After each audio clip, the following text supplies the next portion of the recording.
YouTube comes up. So.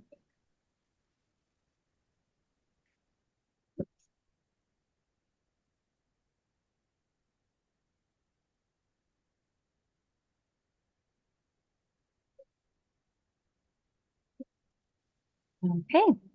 Welcome to AAC in the Cloud 2024, sponsored by Forbes AAC, Cough Drop AAC, and Open AAC. We are excited to have our next presentation on establishing a library-based storybook reading program for AAC users and families.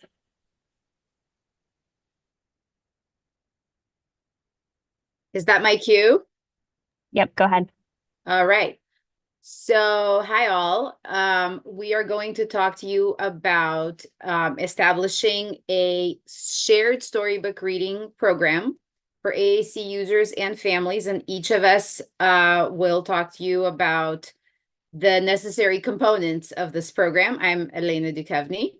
So, our plan for today is to tell you why we started this program and to give you a pretty detailed description of the materials, the processes, the people that are necessary or that we used to start a program like this.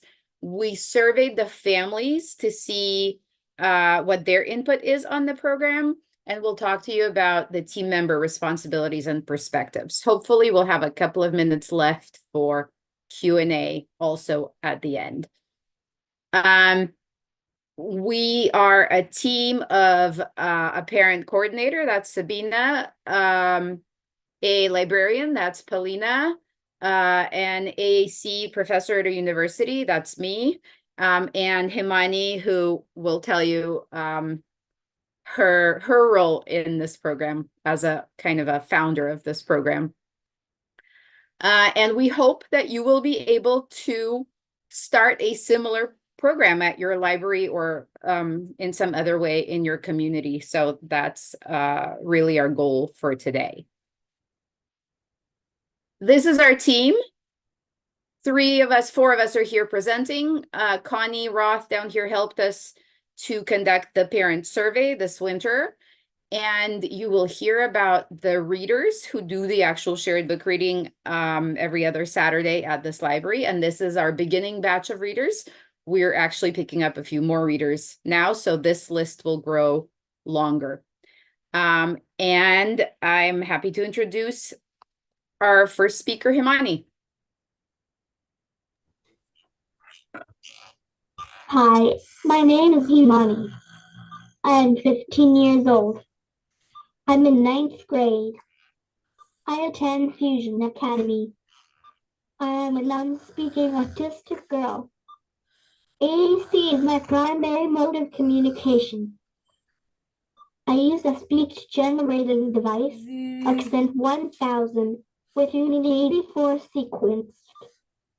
I am a PRC ambassador. PRC is the company that manufactures my AAC device. AAC helps me to connect with my family, friends, teachers at school, and people in the community. I not only use AAC for socialization, but also for self-advocacy and creating awareness about AAC in my community. Today, I would like to share with you a little about how we started Storytime with AAC and how it has helped me gain friends. I love reading books and going to the library. Reading makes me learn about new places and people. Books are my friends who always support me in every situation of my life. I wanted to share this experience of enjoying reading books with others who communicate like me. My mom and I decided to reach out to our local library and educate our librarian, Miss Polina, about AAC and how AAC users communicate. We expressed the need to start a story time for AAC users to help build their love for reading books, communicating, interacting, and participating in a community activity. I am thankful to Dr. Dukhovny and Miss Polina for supporting our initiative and helping us start this program. Storytime with AAC has helped me connect with other AAC users, make friends, and has built my confidence in communicating with people out in the community. I no longer feel isolated, and I am happy to be a role model to younger AAC users and a peer mentor to my fellow AAC users. I gave a presentation at our library in October for AAC Awareness Month, sharing my experiences as an AAC user. I was thrilled to introduce our guest author, Tiffany Hammond, at our local library to read her book, A Day with No Words. I feel proud to be a part of Storytime with AAC. Thank you.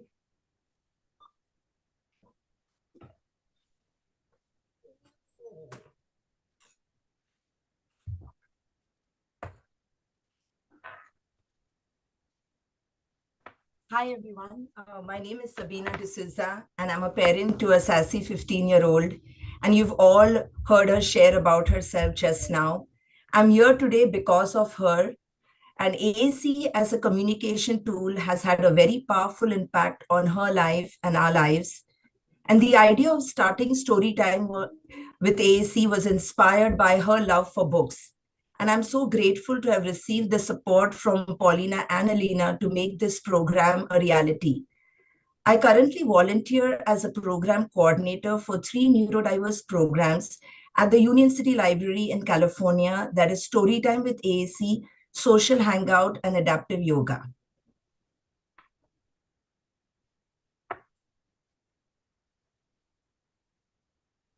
Next slide. So why do we need a program like Storytime with AAC?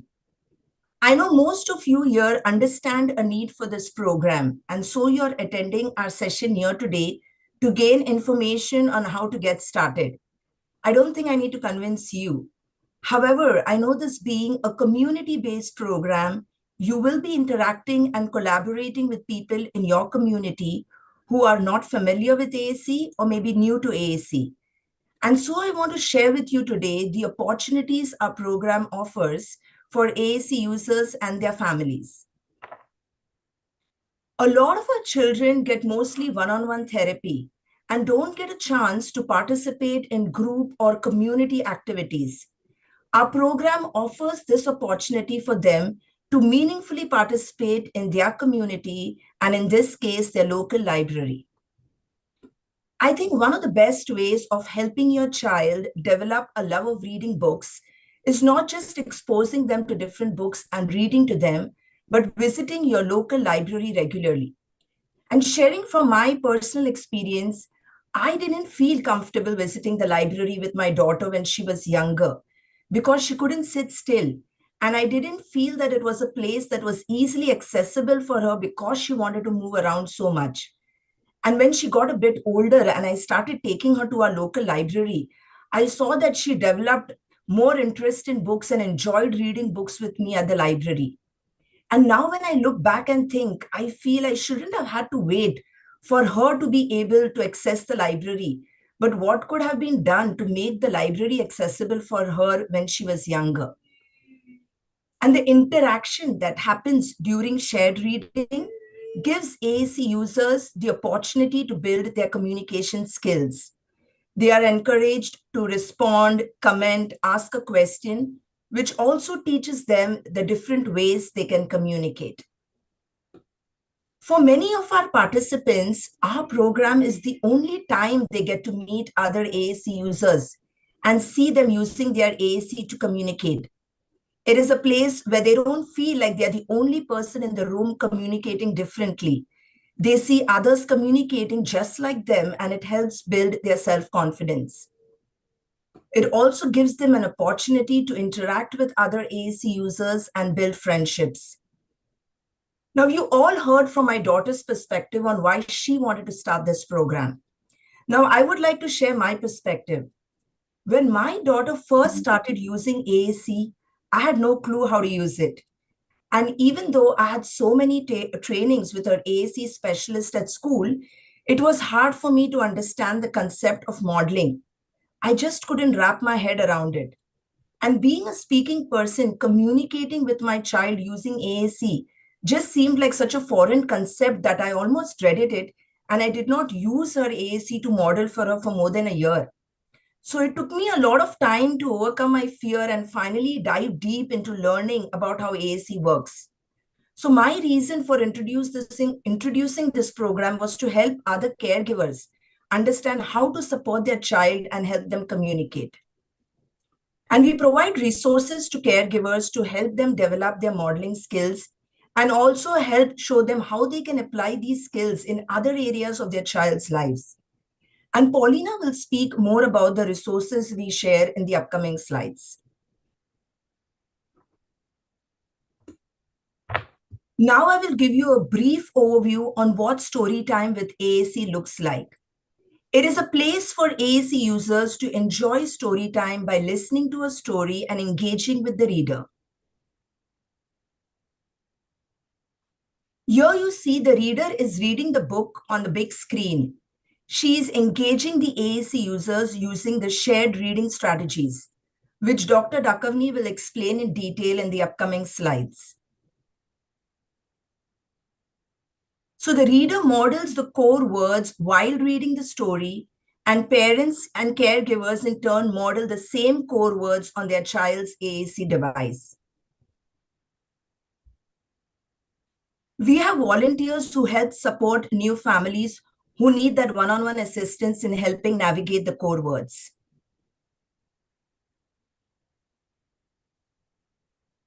After story time, we also play fun games to help build more language and interaction. And some of the popular games we have played are Bingo, Mad Libs, and the Clue game. Now we'll get into the program details. So as a program coordinator, this is clearly the favorite part of my role. I enjoy reading a ton of picture books in order to decide what books are best suited for our program. And this is also a role I take very seriously, and a program has clearly evolved in our choice of book selection since we first started.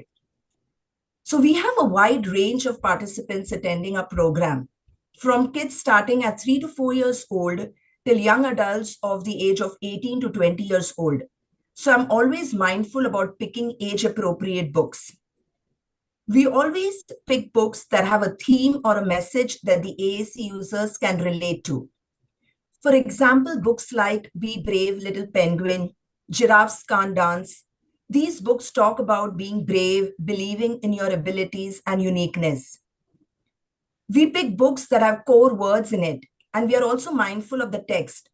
So while we don't want to pick books that have very little words in it, we also don't pick books that are too wordy. The books we usually pick have an average of 3 to 4 sentences per page. So we want AAC users to see themselves represented in books. So we often pick books that have neurodivergent characters in it. For example, in October, we read books that have characters who use AAC. So books like A Day with No Words, Dancing with Daddy, etc. And we also read books in which characters are from diverse and ethnic cultural backgrounds, because most of our AAC users are also from diverse backgrounds. So we have read books like The Proudest Color, which celebrates being brown, and The Proudest Blue, which is about a girl who takes pride in wearing her hijab. And we also read books like A Day with No Words, which have both disability and cultural representation, as it is a book about a non-speaking autistic Black boy. And now I would like to pass it on to Elena. Hi, I'm back. Thanks, Sabena. So I am a faculty member in speech language hearing sciences at Cal State East Bay, which is across the bay from San Francisco. And I'm a co-director of a training grant that trains pre-service special education and speech therapy students in AAC. And the reason that this is relevant is because as part of this grant, graduate students have service hours that they need to complete. And being readers for the Storytime program is one way for them to complete their service hours. So I will talk over the next few slides about reader prep. there's quite a bit of prep. So we recruit readers from these graduate students in SLP and special education for at least a 3-month commitment. The readings are twice a month, so they'll take turns signing up and we'll fill the slots depending on people's schedules. And we have a reader training protocol prior to the first reading. They must come to observe at least one session in person. We find that people like to come and observe more. They really enjoy the Saturday morning environment. And we have a video observation of an experienced reader that they watch. They have a resource packet that they review for both AAC specific strategies and also for general shared storybook reading strategies, because as the SLPs in the crowd will know, and maybe many others, there's a particular set of strategies to engaging children in the reading, making comments, asking the right kinds of questions, setting children up to participate. So we have a resource packet review that Sabena has put together that's pretty extensive.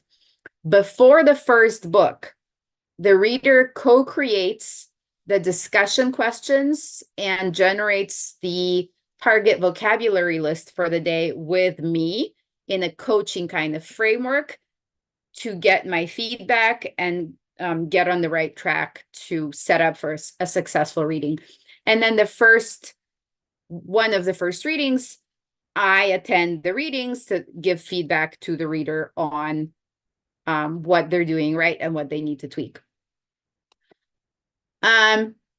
Prior to every reading, the reader's role involves the following tasks. We generate a list of target words. We call them core vocabularies here. Maybe that's not exactly right, but it's vocabulary that's A, relevant to the book that's being read, and B, ideally reusable. That'll be in a slide in a second, because we send this list out to families so that they can prep for it ahead of time if they want. So the reader generates this list of words.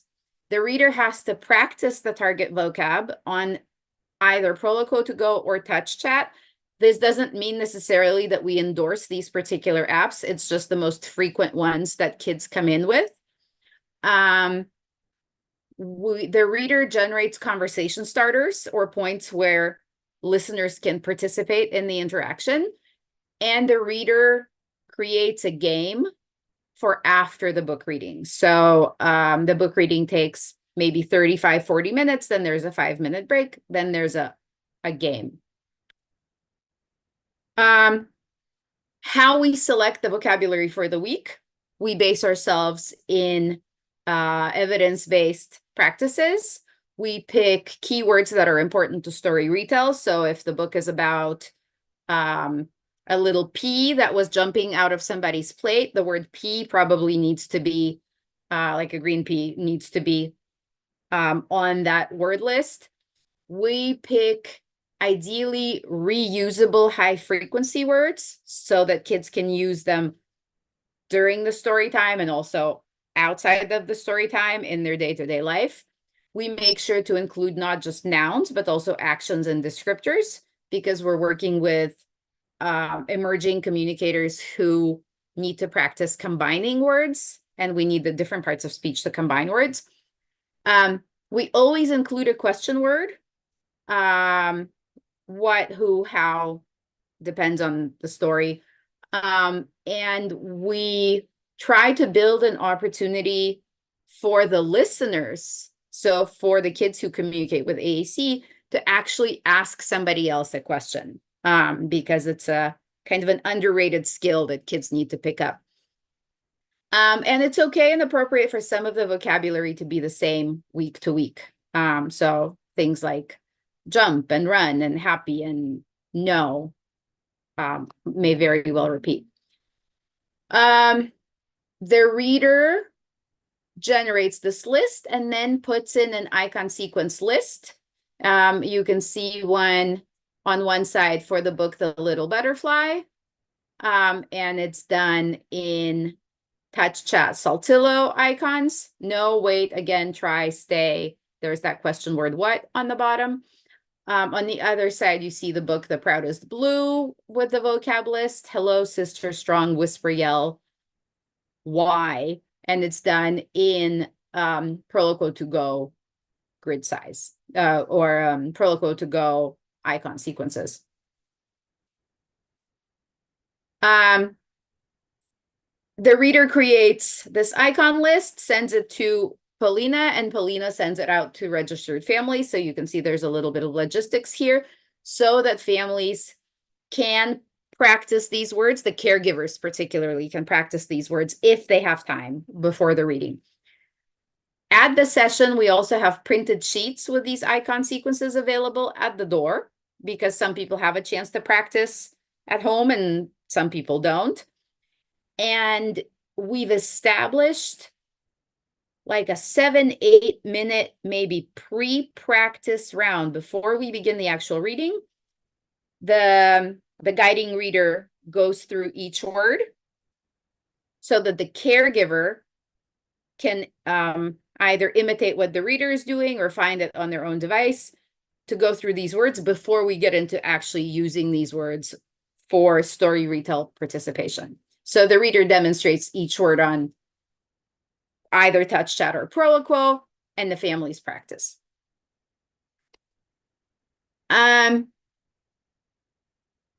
So more details on shared reading strategies. The reader reviews the book and plans a discussion or an opinion question. We target it for every 3 to 4 pages.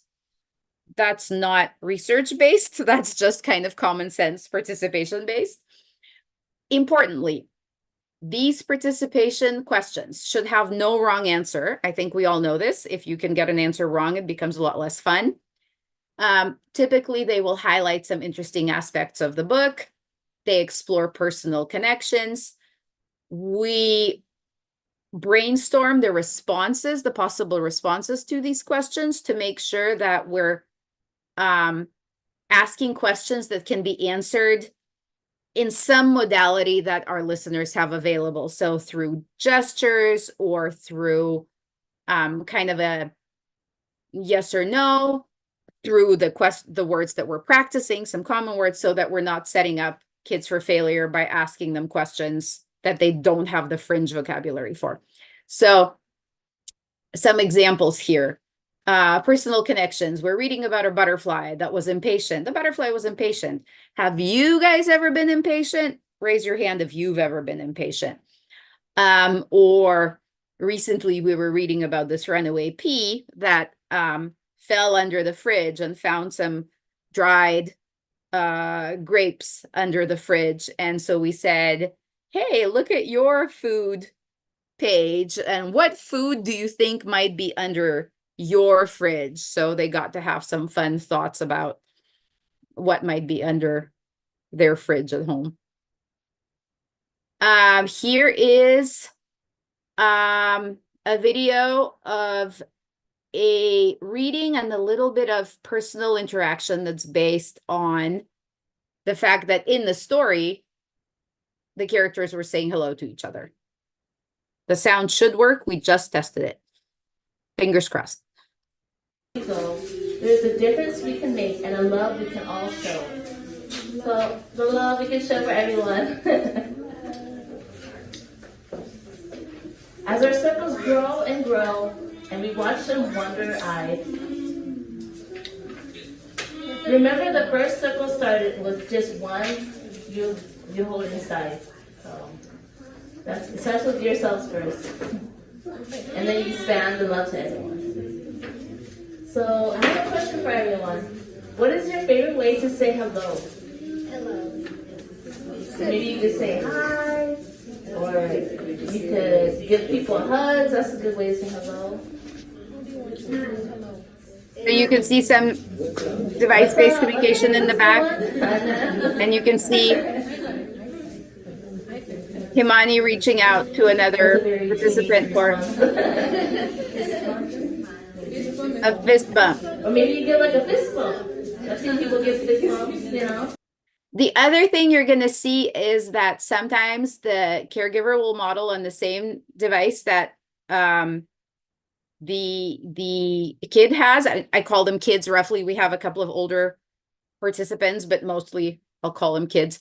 And sometimes you'll see over here in the corner that the kid participant has their own device and the adult caregiver has their own device to model. And you can see our nice large screen here, which is great because people can see the book. We started with an actual physical book, so that works okay. As we got bigger, we moved to a bigger screen. So there's a difference. Strategies that we use: evidence-based shared reading and AAC implementation strategies. Aided language modeling, we use keyword modeling. So if you say, everybody says hello to each other, we'll model probably the keywords, say hello you, or even just say hello, because that's the level our kids are at. We do a lot of waiting. After modeling, sometimes we'll say, give us a thumbs up from the audience when you're done discussing this question, so that we know when everybody's done, because it takes people time to look for the words and to kind of consider the question. We encourage the participant children to ask at least one question to each other or to their caregivers if they're not necessarily comfortable. The other set of strategies that's important here is that we're a large group, and we can be kind of a noisy group. So the readers learn about managing a large group, how to have big intonation, how to hold the attention of lots of readers. And that's why we have participation. That's why we have every 3 to 4 pages of a participation moment. Let's see. Here's another video of some 2-word phrase modeling and some response with devices from the audience. Okay,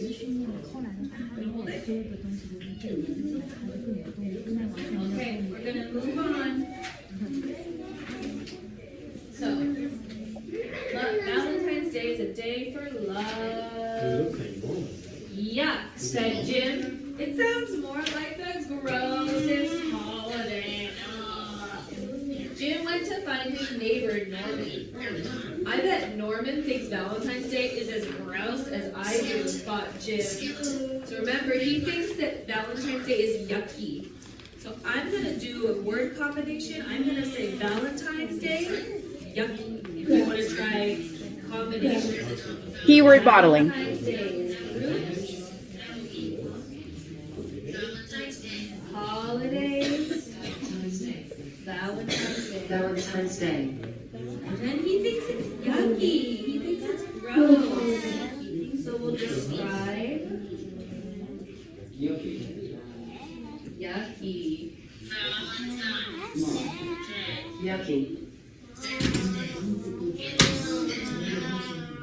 Holiday Valentine's Day yucky. Holiday Valentine's Day yucky.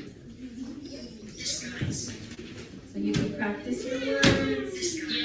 You might like Valentine's Day. You can say like Valentine's Day or love Valentine's Day.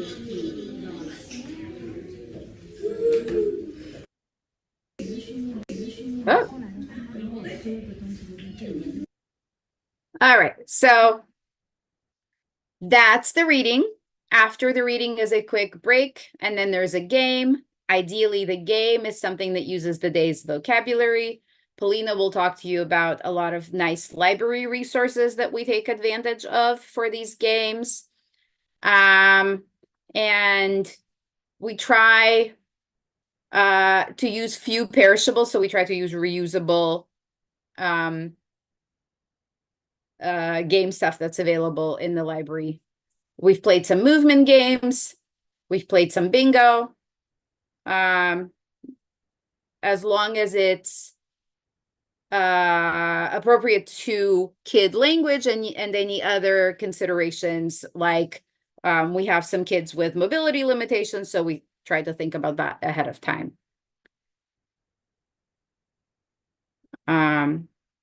These are some game photos.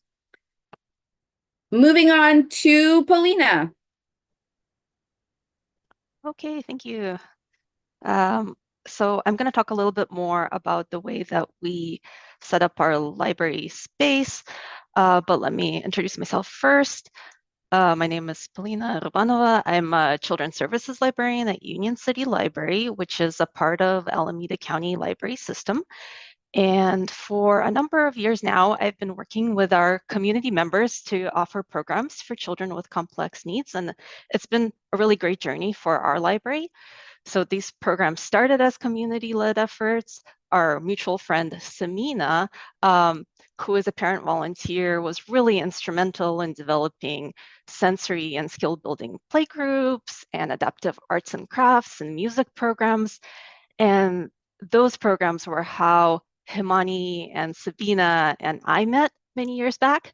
So it's just been amazing to see that they're now sharing their experiences and expertise along with the rest of our team to offer this program. So I'm really honored to be a part of this team. And for every story time, we provide a sensory corner. It is very simple, but very appreciated by our participants. We stock it with squishies and fidgets and noise blocking headphones, some sensory sequin pillows, and a beanbag is nearby, and bouncy balls. And families are welcome to take them at any time. And we also have volunteers and staff pass them around and make them accessible. And in addition to the sensory corner, we also have themed props to support the book reading. So this provides another tactile component to enhance the storytelling. So there's some examples on this slide. Starting with the left, for the book, I Don't Want to Be a Frog, Sabena is holding an owl puppet, which is one of the many animals that Frog would rather not be before he finds the unique upside of being himself. And then in the middle, for the book, The Very Impatient Caterpillar, we have a butterfly puppet that comes out during the moment of transformation in the book. And then on the right there, we have Elena being the cricket that inspires our giraffe to find his own kind of authentic dance moves, and giraffes can't dance. And then we also wanted to show you some options for props that can be reusable across many story times. So for example, feeling puppets for recognizing and expressing emotions. We also have puppets for that have diverse ethnic and racial backgrounds. And something we've added recently that our families really love, kind of those bottom photos, are dolls that use assistive technology, including AAC devices. So Sabena was mentioning the importance of our participants seeing themselves represented in the reading materials. And everyone is also really delighted to see themselves and their AAC systems in the play materials too. And I'm going to do kind of a quick visual program overview that will take you through our materials and procedures. This will be from the point of view of what our participants see before, during, and after the program. So before the program, we make our flyers available, which has the link to the Storytime events. And this will be up on the library's website, and people can go there to register. And after the registration, we'll send out a Preparing for Storytime with AAC survey. So people can tell us about their AAC system, any considerations or accommodations for the program. I do want to point out that the survey is optional. So our library takes participant privacy very seriously, and we don't want to put people in the position of needing to divulge that information to participate in the program. But we do want to provide a channel of communication. So something to note when working with libraries. And then after registration, we'll also send out the title of the book as well as the targeted vocabulary. So here for Proloco to go and touch chat. And then we'll also set some caregiver and participant guidance materials. And at this point, I want to just point out again that all of these template and example materials are going to be provided to you as a digital resource file at the end of the presentation. So you don't have to worry about taking them in with too fine of a grain. But we have our Storytime with AAC schedule for the sequence of activities. We have in the middle a visual aid for the components of the Storytime itself. And then on the right, we have caregiver guidelines for modeling and supporting their children throughout the Storytime. And then for the next section, so these are materials that we have available during the program, and they're kind of goodies and giveaways, which we make available as we have supplies and space. And so again, this is more to give you kind of like a scope of things that you could make available, and they are going to be in that digital resource file, but I'll quickly go through it. So on our next slide, we have our low-tech communication boards, again, in our kind of frequently used system for our local participants. And then we also have the literacy planner on the left, which was a big inspiration for Sabena with starting the program, both for book ideas and core words and interactive reading strategy. And then another resource is a calendar for daily AAC activities by theme. And then we also make available handouts. So again, kind of going along with the aim that Sabena was talking about of supporting the caregivers. So we have on the left there, best practices for prompting while modeling. And on the right, how to incorporate AAC into shared reading with commenting and also different ways of interacting. And then finally, at the end of the program, we also have an anonymous feedback survey. So people have a chance to tell us of what went well and what we might want to change or adjust. And then I'm going to turn it over back to Elena to talk about the outcomes and participant perceptions of the program. So this winter, we gave families a slightly more in-depth survey. And because most families are kind of a community now and Sabena knows them and reaches out to them, most families responded. And it's interesting to note that 75% of our families speak more than one language at home. That was one of the demographic criteria that we collected. And we were looking for a couple of things. What supports are families finding useful? And are families reporting that skills are extending outside of story time?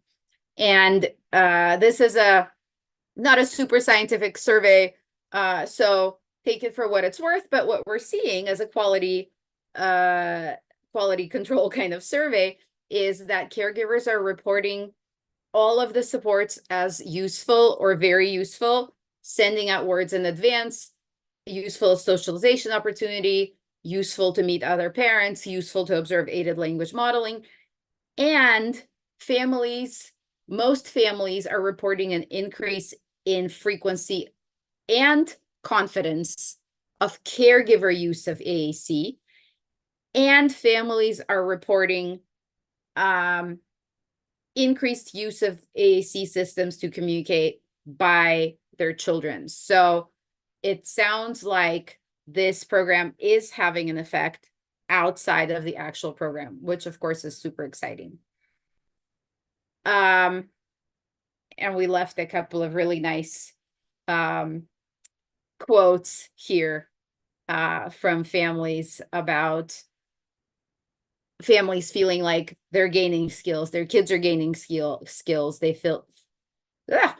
feel seen, by this program. So we're very encouraged. Onwards to Sabena.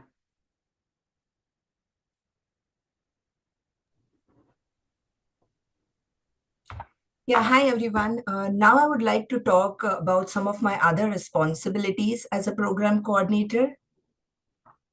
And yeah, we could go to the next slide. So I work closely with our librarian Polina in scheduling the dates for Storytime with AAC. Typically, we run a program twice a month. We make sure to email the dates to our readers in advance. We usually have 2 readers in our team, and they pick one date each for the month. As we know, a lot of our kids are tactile seekers, and having props is a very fun, hands-on experience for the kids to relate to the character of the book. So Paulina and I take stock of the props and plan for it depending on the book we have selected for reading. We currently have 3 volunteers who help us with ensuring that our families have the copies of the book or worksheets, etc., when the program begins. And they also help us with passing out the props and sensory toys as needed during the program. Reviewing feedback is something we do together as a team, and we try our best to incorporate the feedback we receive from families. And it is exciting to see how our program has evolved over the year because of the suggestions we've implemented. On the next slide. So now I would like to share with you the different ways we promote our program in the community. When the registration link for a Storytime session goes live, Paulina first makes the announcement by email. So she emails all the participants that want to be contacted for disability-related programs in the library. After Paulina makes the initial announcement, I go ahead and share the registration link on different Facebook groups that supports families of children with disabilities locally. I also have a contact list of local AAC specialists, SLPs, and special educators whom I email whenever the registration opens up. I send out a flyers to local SELPA committees. I also regularly send out flyers to local disability advocacy organizations. For example, Parents Helping Parents, Friends of Children with Special Needs, Family Resource Navigators, so that they can share it with the families they serve. Next slide. So I would like to conclude by sharing how you can connect with your local library as a parent or as a professional and build a relationship with them. Since we are the ones with the lived experience, I think it becomes our responsibility to educate our local libraries on how to make library programs more accessible to children of all abilities. And in our case, it was helping our local libraries understand and create awareness about a population of people who communicate using alternate forms of communication, that's AAC users. And since my daughter and I visited the library frequently, we developed that relationship with Polina. And Himani was able to show her how she communicates. And I would also like to give credit to my friend Sabena, who has a child with a disability. She helped coordinate several other neurodiverse programs like sensory play, fine motor skills program in the past that helped create a strong foundation of diverse programs in the library. So post-pandemic, when I approached Paulina about the idea of my program, she was very welcoming because she already was open to the idea of creating more accessible programs in the library. And Himani and I met her over a period of time, over a period of few months, and shared resources with her on AAC.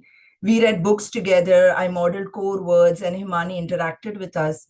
And we also shared resources on how modeling works during shared reading and how this helps enhances the AAC users' language skills.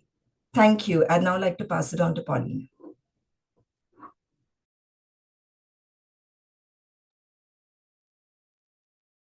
Okay, thank you, Sabina. So I think at this point, having heard Sabina and Himani's experiences and also the feedback from program participants, I think you can see how impactful it is to have a program like this in a community space like the library.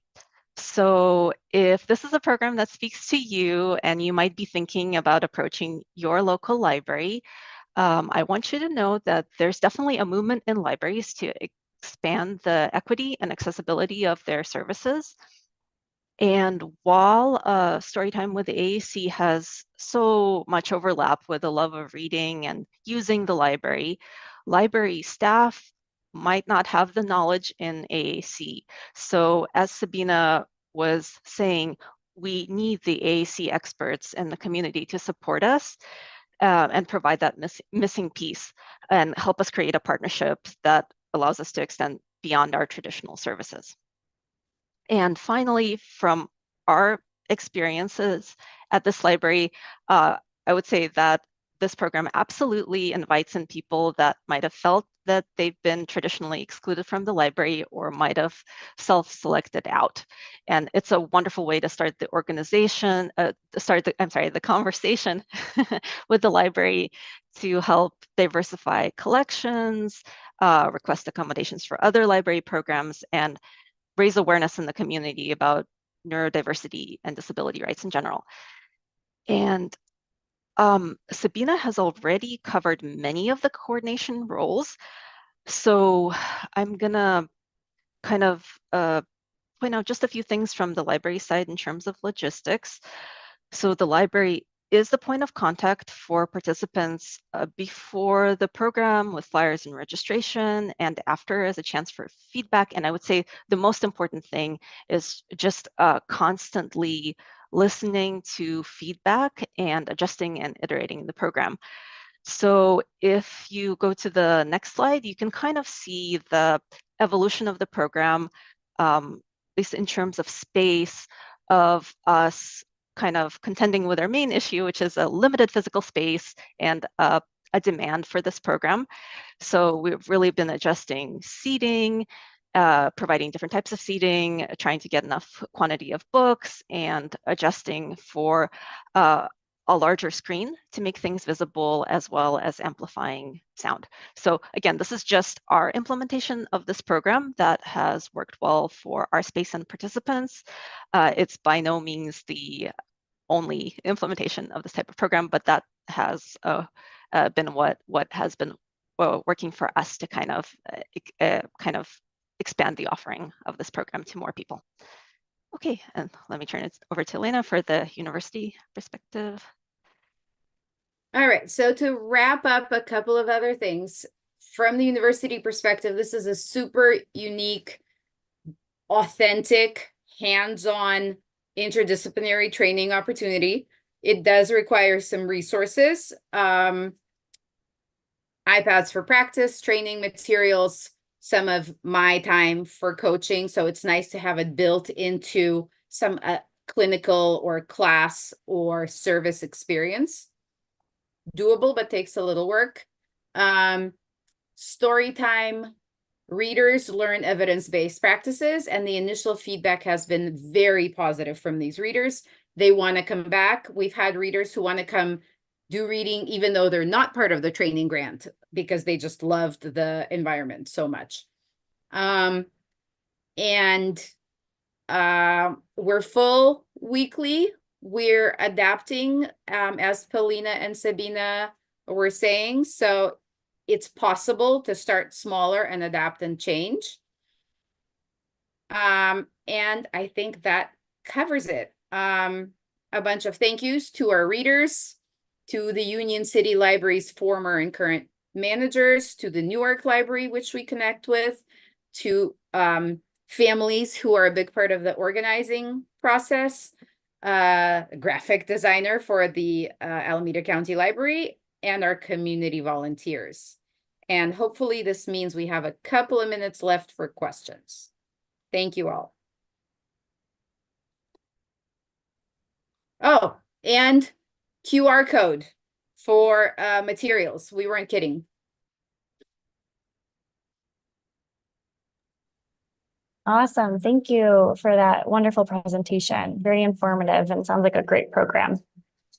It looks like we have one question. So someone asked if librarians have any education working with people who have a disability, and if so, what would the education be?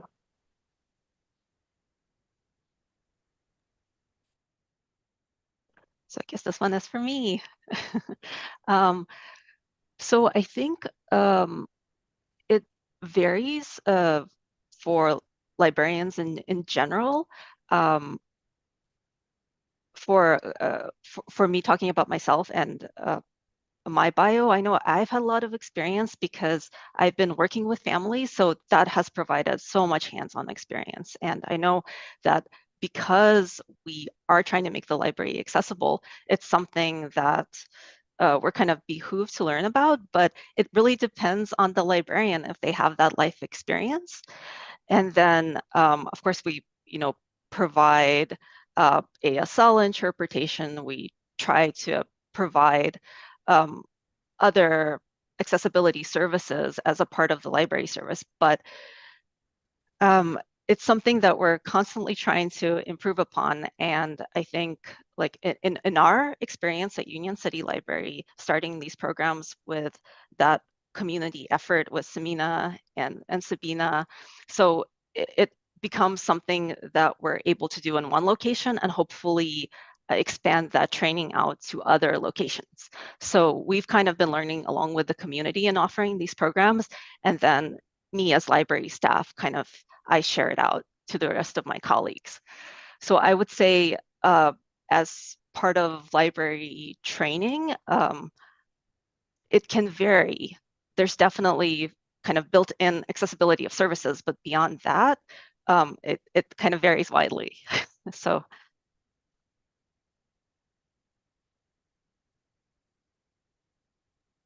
Great. I think that's our only question. I'll give everyone maybe another minute to see if they have anything else come up. In the meantime, we can also share, like Paulina, if you want to share, we can give you an overview of the handouts because we've given a lot of resources. So if it gets a little overwhelming, we can at least like take a few minutes to show what the resources mean. So it's probably easier to understand. Sure. Oh, thank you. Okay, so I am now able to share.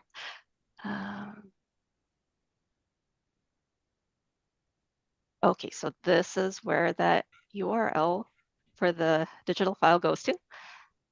So the first folder I would suggest you see is the Storytime program support.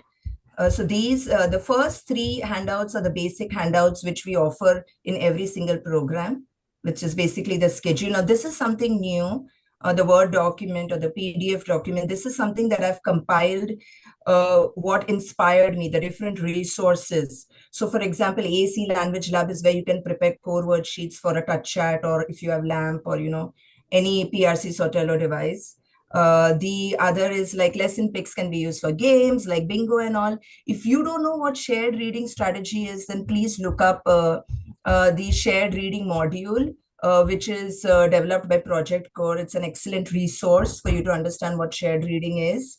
The others are, materials that inspired me, like the AAC Literacy Planner, the PRC Sotelo Calendar, and I guess if you go below is I love the Facebook Live stories read by Amanda Hartman. She's amazing, and you'll see how she reads the stories by modeling and doing all the shared reading strategies.